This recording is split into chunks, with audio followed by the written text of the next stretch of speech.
All right. Anybody interested in knowing how I recruited people? All right, I'm going to show you. It still works just like it did when I did it the first time. Piece of cake. Um, let me do this first. This is really important. There's when you're recruiting somebody, there's essentially three things that people are really concerned with. Okay, three things. And if you address these three things and you ask the appropriate questions, the whole key to recruiting somebody is not telling them stuff, not giving them information. It's asking the right questions. A lot of people, even some of you, you have a tendency to tell people things, and that's where you blow it. And you know what the problem is you recruit people in spite of yourself. You really do. You recruit people in spite of yourself. But you could increase dramatically the number of people you recruit if you start asking the appropriate questions. You could recruit 3 or 4 or 5, 10 people a month very, very easily. For at least 6 years in a row, I probably recruited 10 or 15 people a month, month after month after month. Okay, they weren't all directs, but I've recruited that many people for a long time. And I tell you, this is the way you do it. It's real simple and it's very subtle. And the truth is, people don't even feel like they're being recruited when you do it right. They don't feel like it. It's just a natural evolution to the conversation, which is the key.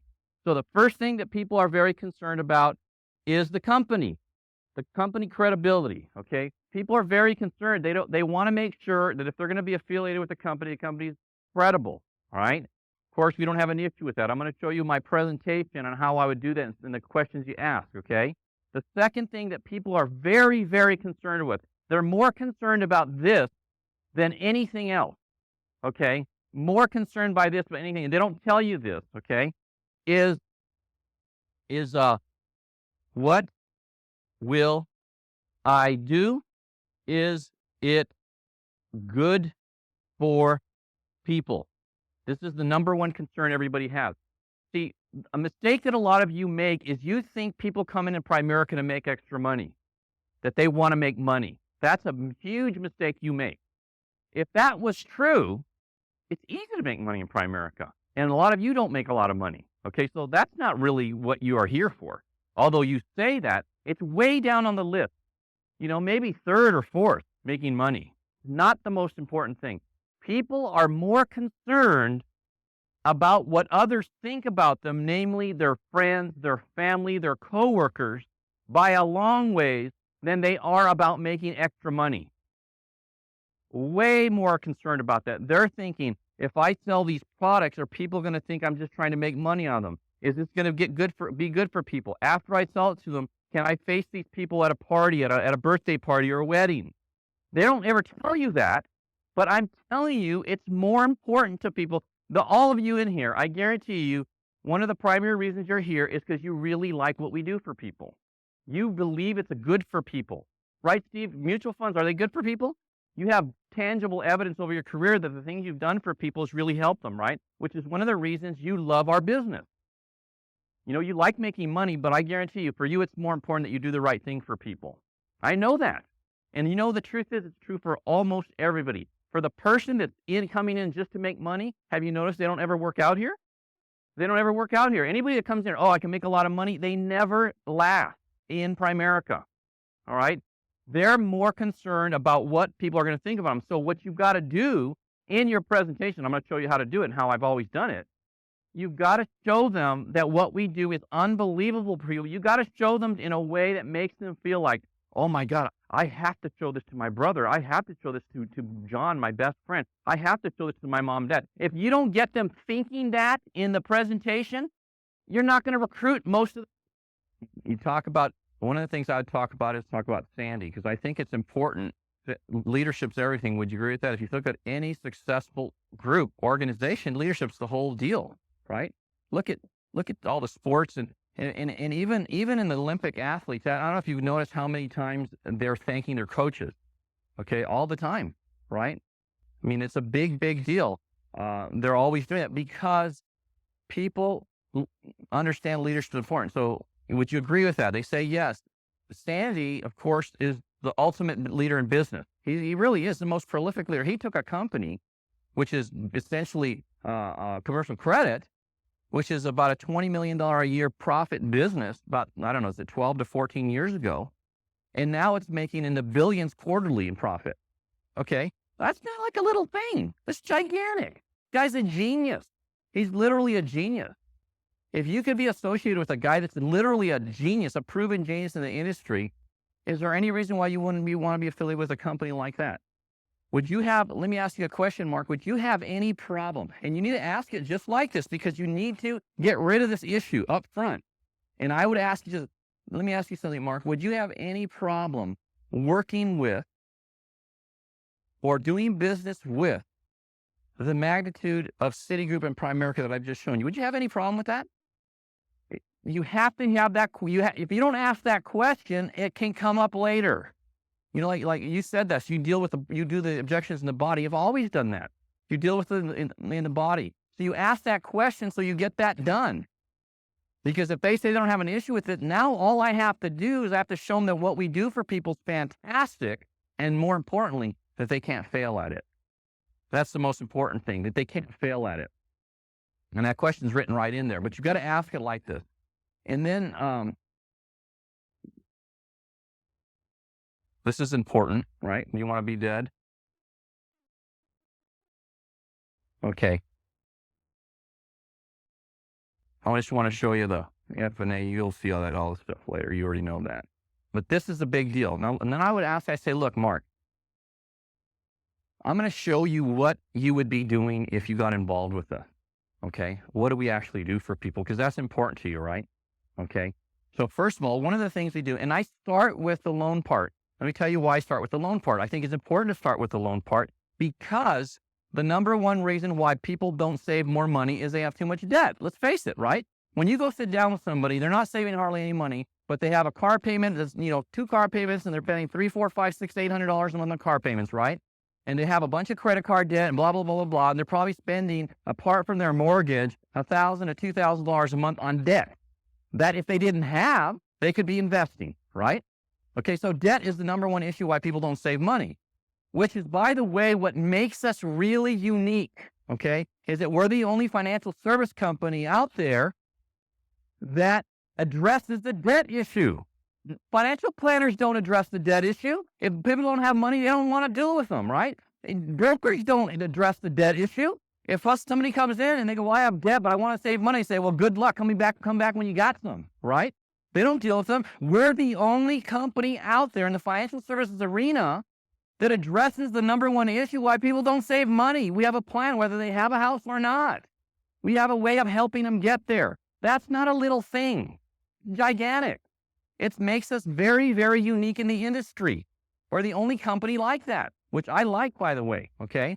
So we say, look, Mark, this is a client that we actually help. I'm going to show you 3 of the major products that we market where we help people, okay? And I'm going to explain to you how we do that so that you feel comfortable what it is what we do, okay? This client, Mark, had a loan for $65,000, right? 15 years left on it. Initially was $73,000. Their house was $97,000, $640,000, and they had personal debt, credit cards, etc., cars of $24,000 and $775,000. Now, Mark, they're paying $1,415 a month to service this debt. Okay, so what we did is we looked at that and we said, look, we refinanced it. We gave them a new loan at first for $92,000. What happened is their payment went from $1,400 to $789 a month. Mark, that's $626 a month. That's over $7,000 a year of extra money we put in this family's pocket. That's pretty impressive. Would you agree with that? Now, if I was to come to your home and help you like that, would you be pretty excited? You'd be totally tacked up, an extra $600 a month. In addition to that, what we did is that where we're different from everybody else, Mark, what makes it special, why you don't want to do a loan with Ditech Funding or Countrywide or any of these companies that you see advertised, why we're so different and why I'm so proud of our company and so excited about what I do, is that we do is they say, look, instead of saying, okay, see you later when you need another loan, okay? We don't do that. We take seriously what we say, that our goal is to help you get debt-free and financially independent. It's not just words that we're mouthing, it's real, okay? So look, we take $281, we invest it, right? At 10%, that's going to give them $58,000 in 10 years. But the most exciting part is we add $345 to the principal, which gets their house paid off in 10 years. And then if they that 58 grand they have accumulated in $1,400 a month for the next 5 years, what ends up happening, Mark, they've got $203,000 in cash. Now, are they pretty excited about this time? 15 years later, debt-free, 200 grand. Now, let me ask you a question. If you were to do this for your brother or your best friend or something like that, what would they think about you? They'd love you, wouldn't they? Right. Now, if you were to show this, well, let me just take it a little bit further. Now, that question is important. Why is it important? Because that's what they're most concerned about. You think they want to make money, but that's what they're most concerned about. That's why you have to ask that question. You say, look, Mark, if they were to take that $1,400 for another 17 years, they end up with $1,865,000. You know, if most people aren't going to do that, but if they did, you would be responsible for $1,800,000 in your brother's account or your best friend's account. About this time, how are they going to feel about you? I mean, you're going to be the godfather of the children, right? I mean, it's going to be incredible. So look, let me ask you a question. If you were to go show this to 10 people and that you showed them you could do this for them, out of 10 people, how many do you think would go ahead with this proposal? Yeah, we could do just like that. 10 out of 10. So if you were in the right market and sat down with the right people in this scenario, it would literally be impossible to fail. Wouldn't you agree? If that's the way it works. Yeah, if that's the way it works, then it would be pretty much impossible to fail, right? If you just showed them the facts. Now, why do I ask that question? Because what are people afraid of? They can't do it. You think that it's something else. It's always they can't do it. But if I ask the question, if you showed it to 10 people, out of 10, how many would do it? And they say 10, then I say, well, then that pretty much makes it impossible to fail. Wouldn't you agree, Mark? Because at the end, what I'm going to do is I'm going to say, look, you told me it'd be impossible to fail. If it's impossible to fail, then can you give me a logical reason why you wouldn't go ahead? That's why you set it up. Because the only reason people don't do it is they think they're going to fail. So now you show them the income protection. This client had $200 a month for essentially $115,000. We give him $325, $300. What it ends up being, hey, Mark, we gave him, this is the insurance part, 6 times more coverage for $136 less per month. That's no small feat, right? It's a huge difference. And what that means to the client, Mark, is that if they've got $325,000, if John dies, $325,000 at 10% gives off $32,000 a year in income. $75,000 gives $7,500 a year in income. If you figure that over 20 years at $7,500 a year, that works out to what? About $150,000, right? But see, $32,500 at 20 years is like $700,000 difference. So it's not just the face amount, it's what it means to the family. To see that? See, when you guys sell insurance, you shouldn't sell the face amount. You should sell what the income it generates over a period of time, not the face amount. See, that's the difference. Then it's not a little difference, right? Now it's not a $150,000 difference. It's $650,000 difference over the lifetime, which is the reason you buy insurance in the first place, right? So you ask the question now, and in addition to that, Mark, what we do is we take the $136 and we invest it at 12%. It grows to $475,000. So now, if they were to go to 65 approximately, they have the $1.8 million and they got the $475,000. Now they're over $2 million, and you're responsible for that. Do you think they're going to be upset with you for trying to set up an appointment with them to help them do that? Huh? No. They're going to love you, right? Again, let me ask you that. I'm going to keep asking the same question. If you were to show 10 people and they had a scenario like that, and you're able to make that kind of an improvement in their insurance situation, out of 10, how many do you think would go ahead? If it works like that, yeah. How many out of 10? 10, right. Again, possible to fail, huh? And you think that's repetitious, but you know what? People don't get things right away. I repeat myself like crazy. Some of you are smirking and going, yeah. Hey, I'm telling you. I recruited a lot of people. Because it's the psychology of it, you guys. Why you don't recruit people is people, by the time we get done here, and we go to the rule of 72, blah, blah, blah, but this is the most important thing here. Anyway, so there we go. I compare. This same client now had $10,000, all right?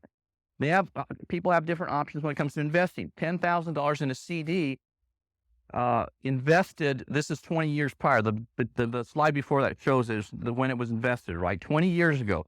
The total value of that $10,000 in a CD is $39,920, and the average rate of return is 7%, which is most people wouldn't think that's that bad, right?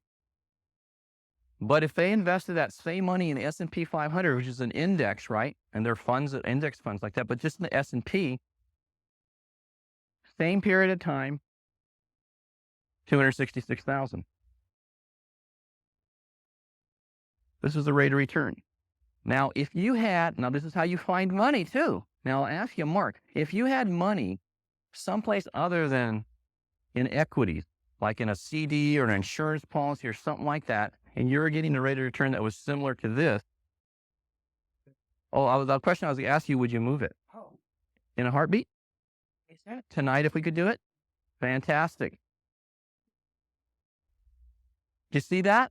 See, you got to ask the question. Again, ask the question. If we sat down with 10 people that had a CD and they could be doing this, how many out of 10 would do that? 10. So pretty much, it's impossible to fail, right? So what I'm going to do next then, Mark, we already know you can't fail at this thing, right? And you should be saying that. We already know you can't fail at this thing, right? Why is that important? Because everybody is afraid. I'm telling you, everyone's afraid, okay? So look, you can go to the 4 ways to earn income, which we're not going to do that right now, but this is how I show I was talking to Chris Howard yesterday, and he has this, and I got some feedback, and he says, well, the thing on the loan, on the compensation, I made some changes and I added some more stuff to it. And I said, well, that's a mistake, because one of the problems is people don't understand all this. If you're a district manager and you'll write an ad, they don't understand that. You're trying to see, the thing here is concept, what we're trying to get across, not how everything works, okay? People, number one, most of you couldn't tell me all the compensation. If you go do a survey on Saturday with your base shop and ask them, could you explain to me how the compensation works on all the 3 products? You know how many people would say, yeah, I can do it? None. And they're in the business already. And you guys are trying to explain the concept and the override and how you get promoted. And people don't understand that, and they're not going to understand it. All you do is create fear in their mind that it's too complicated and I can't do that. Stop doing that. Just sell the concept. Now look, this is the most important part. Now, if you were to do that, if you were to go and see this client, like I just showed you, you help them with the loan, right? Now what do? We put $200,000, maybe $1.8 million extra in their pocket, saving $7,000 a year, $600 a month. Do you think they would begrudge you earning a fee for that? Ask the question like that. Do you think they would begrudge you earning a fee for that? Because people are concerned about that. They don't want their buddy, their brother, to think they're making money on them or wanting to make money on them, unless it's benefiting them dramatically. Then it's not a problem, right? They can justify it. We need to justify the income. You justify it by showing them what the value is to the client. That's how you justify the income. That's why you have to show that first, okay? You say, look, if you would have done that loan for them, you'd make $822. On the insurance program where we gave them 6 times more coverage and $400,000 at retirement, right? For less money, you'd make $346 for helping them do that insurance program. And then if you helped them with the investment, you took them out of the CD and put them into an equity and made that kind of difference, you'd make $97. That's a total of $1,265. You know what's exciting about this, Mark, is that it probably take you about 6 hours to do that. That's about how much time you'd invest. Now, if you invested 6 hours and you make $1,200, how much does that work out an hour? What does that work out to an hour? Mark, what does that work out to an hour? And ask him until he answers you. I asked him 3 times, right? He says 200 because I don't want to say it. I want him to say it. That's why the questions are so important. If I'm telling him, it doesn't work. But if he's saying it, then it works. You've got to ask and not tell. Most of you tell too much. You have to always be asking. All right? Critical. So look, it's $200 an hour. So is that more than you're making an hour right now? So if I could teach you, this is the key question. So if I could teach you, and you already know it's impossible to fail, right? And notice how I bring that up again? If I could teach you, and we already know it's impossible to fail, right, Mark? To make $200 an hour, can you think of any logical reason that you wouldn't get started with me? And you're going, no, it can't be that simple. Yes, it is, because he can't say anything but that. There is no other answer unless he's a complete idiot, which then in that case, I don't want to work with him anyways. Right? There's no way for him to say no. Impossible. Impossible. So then you go, you know what? There's another position that's this is a part-time position. Are you interested in finding out what you could make if you were full-time? Sure. Okay. If you became a regional vice president with our company, which I'm not getting into the details, but it's a full-time position. And don't get into the details. You got to recruit top people, and you got to do this, and you got to forget about that. They won't remember it anyways. You're just going to confuse them. Just let them know that there's this position. It's a full-time position. That's what it is, right? It's a full-time position. If you're an RVP and you're full-time, this is what you'd make for doing exactly the same work. And point this out, for investing the same time, saying the same words, doing everything the same 6 hours, everything identical to the district leader, except you're full-time and you have a better contract level. This is what you'd make.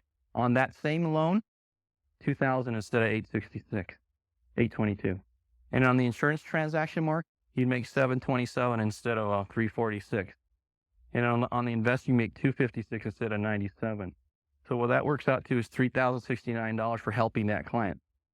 Now, if you help the client to that extent, who's the real winner in that scenario? You or the client? The client guy that has over $2 million in cash now and all that. Who's the real winner here? The client, absolutely. So the same 6 hours, 6 into 3,000 is what? What exactly? 6 and 3. Yeah, $500 an hour, right? So you know most doctors or attorneys don't even bill out for $500 an hour? So of those two positions, which one's more attractive to you? Full time. So if I could teach you how to get to the point where you could make that, would you consider leaving your current occupation? How long do you think that would take?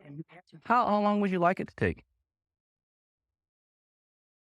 It's possible. Okay, well then we'll get busy and we'll get started tonight then, okay? You see that? You don't think it works like that? It works just like that. The right person is going to be saying those things. They can't say anything else. What else can they say? Right? So you say, but this is not the most exciting part of it. Now I ask you, this is the question you ask, because do people have problems with override? Absolutely. They think you're taking advantage of people, okay? Everybody, they never tell you. They just think it, and they don't do it because they think it, and you never address it. Guaranteed, everyone has a problem with override. Because they're all employees, they think their employer's screwing them already as it is, right? Making money on them. They don't want to do that too because they don't like their employer. So now they're going to equate themselves with their employer. They don't want to do it. But they never say it. They just don't do anything. So you have to address it. So you say, Mark, have you ever trained anybody in any job you've ever had before? Lots of people, right? Everybody has, right? All of us have trained somebody at something. Okay, so that you ask that question, they say yes. So let me ask you a question. When you trained them, did you get paid extra for that? Oh, really? Would you have liked to have gotten paid extra? If you were to get paid extra, would you have be willing to train a lot more people? Yeah. What if you train those people, and when you train them, they become productive parts of a company, then they start being more profitable for the employer, right? What if you got a piece of their productivity forever? Would that be a cool thing? Be awesome, right? Well, let me show you how this works. Well, let's say that you get me involved. I'm the district manager now, right? You're the regional vice president, and you train me. You spend over a 6-month period, you spend maybe 100 hours with me. You go on appointments with me, you show me how to do it. You know, I get a little down, you call me, you lift me up, you make me feel special. You answer all my questions. You're Johnny on the spot. Anytime I need something, you're there to help me. You direct me in the right places. I mean, you just really care about me, and you pour your life into me. Would you feel like you would deserve some sort of remuneration, compensation for that? My job is pretty. Yeah. I mean, if you were to give that much of yourself to me, you would deserve that. And of course, I probably wouldn't care because you helped me so much, right? Right. You see how I'm overcoming that right there without coming right out and saying it? He did just like that. I said, well, let me show you. If you were to help me and teach me how to do everything so I could go out and see a client and go make that $1,265 myself, and I know how to do it. I don't need you there. You've spent enough time with me. I'm totally trained. This is how it works out for you for helping me do that. On that loan, if I'm a district and I make 822, you make 1128. And you're not even there. But you taught me how to do it. And on the insurance, I make 346 and you make 381. And you're not even there. And on the investment, you make 97, I make 160. You make 160, I'm sorry. So then I go do all the work. You never see the client. You make $1,669 and you're not even there. How's that sound to you?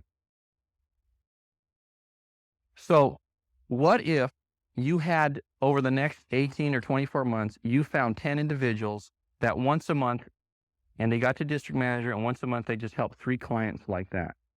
1 client per person. So what does that work out to? 10 times 1,600 is what? No, a month. 16,000. And that's a year is about what? Yeah, about 180. Almost $200,000, huh? So what's the chances of you making $200,000 a year where you're at right now? So if I could show you how to do this, you're in, right? You're going to let me help you do that, right? Okay, cool. Let's go. And then let's get started. IBA, he's got it with him, like, right? Put the little red package. Let's get started. No more talking. No, okay, I'll see you without me on Tuesday night. Right? Yeah, and you got him. Let's go. See, so what's the key? The key is this. Recruit, develop people. It's a simple business. It's very simple. And that's how you recruit somebody. I'm telling you, if you did this with everybody, you'd recruit everybody. You would, because they couldn't say no. I didn't take, I don't know how long I took. I took a half hour maybe, right? But I was explaining everything, right? It doesn't take that long. And you know what you can do is you can take, this is what I would do if I was you, right? I would take a personal client of mine, because you have enough personal clients, okay, so that you can speak to it personally. Take a personal client that you did maybe all 3 things or 1 of each or whatever, okay, and put it together like that. You do the credibility, and then you spend the bulk of your time explaining what you do for the client in each area, tying them down how that's great and how they can't fail. That's what you do. And then you just do the comp, and do the comp like that. Don't add that. That's enough. That's maybe too complicated already. Okay. What do we teach them? How do they get a district? No, nobody cares. It's not important right now. We want them to get started, right? We want them to be excited about getting started. We don't want them to know every detail right now, right? If you notice, those of you that give that when you don't need to give a lot of information to get somebody to go ahead with you on anything, you don't, okay? So you give them that, and you show them, and you tie them down all the way along. And then you say, let's get started, and go recruit a lot of people. Go recruit. Everybody you sit down with, you ought to just, hey, would you mind if I showed you how our business worked? Just ask the question. Whether they say, no, they're going to say, yeah, sure. And then you show them. And then you recruit them. And then what you do is you take them out and you go field train them. And you do this again and again and again and again. That's it. Nothing else to it. All right? Hey, any questions at all? All right, we'll see you guys next time.